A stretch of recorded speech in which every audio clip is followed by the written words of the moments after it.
অনেকে বলছেন শেষ পর্যন্ত শাকিব খানকেই কি মাঠে নামতে হবে, ব্যাটিং করতে হবে, ঢাকাকে জেতাতে হলে তার মাঠে নামা ছাড়া কোনো উপায় নেই। পরপর 4 ম্যাচে হেরে গেল ঢাকা যখন, তখন শাকিব খানকে নিয়েই এই আলোচনা শুরু হয়েছে। ঢাকা ক্যাপিটালসকে নিয়ে আলোচনা একটু বেশিই ছিল। সেই কৃতিত্ব কোনো ক্রিকেটারের নয়, ফ্রাঞ্চাইজি মালিক সুপারস্টার শাকিব খানের। বাংলাদেশ চলচ্চিত্র জগতে এই তারকার উপস্থিতি প্লেয়ার ড্রাফটসেও ছিল।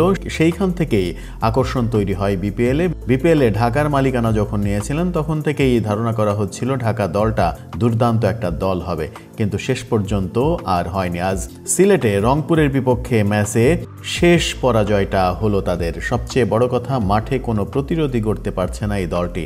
এসব দেখে শাকিব খান এভাবেও বলতে পারেন হয়তো, প্রচারণা তো করেই দিলাম, পূর্ণদৈর্ঘ্য প্রেম কাহিনীর মতো আমাকে কি মাঠেও খেলতে হবে?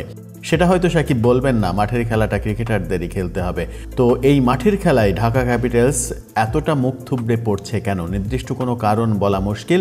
ঢাকা যে মুখ থুবড়ে পড়ছে সব বিভাগেই, সেখান থেকে উতরানোর পথই বা কোনটা? ঢাকার কোচ খালেদ মাহমুদ সুজন বাংলাদেশের অন্যতম সেরা কোচ, তারপরেও দুর্দান্ত কিছুই হচ্ছে না। ব্যাটিংয়ের কথা বললে সবার আগে তানজিদ হাসান এবং লিটন দাসের কথা আসে।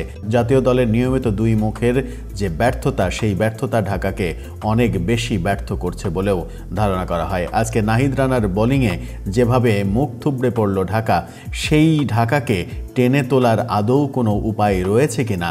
111 রানে অল আউট হয়ে যাওয়া ঢাকাকে কোনোভাবেই জয়ের মুখ দেখাতে পারবেন কিনা কেউ, সেটিই এখন বড় বিষয়।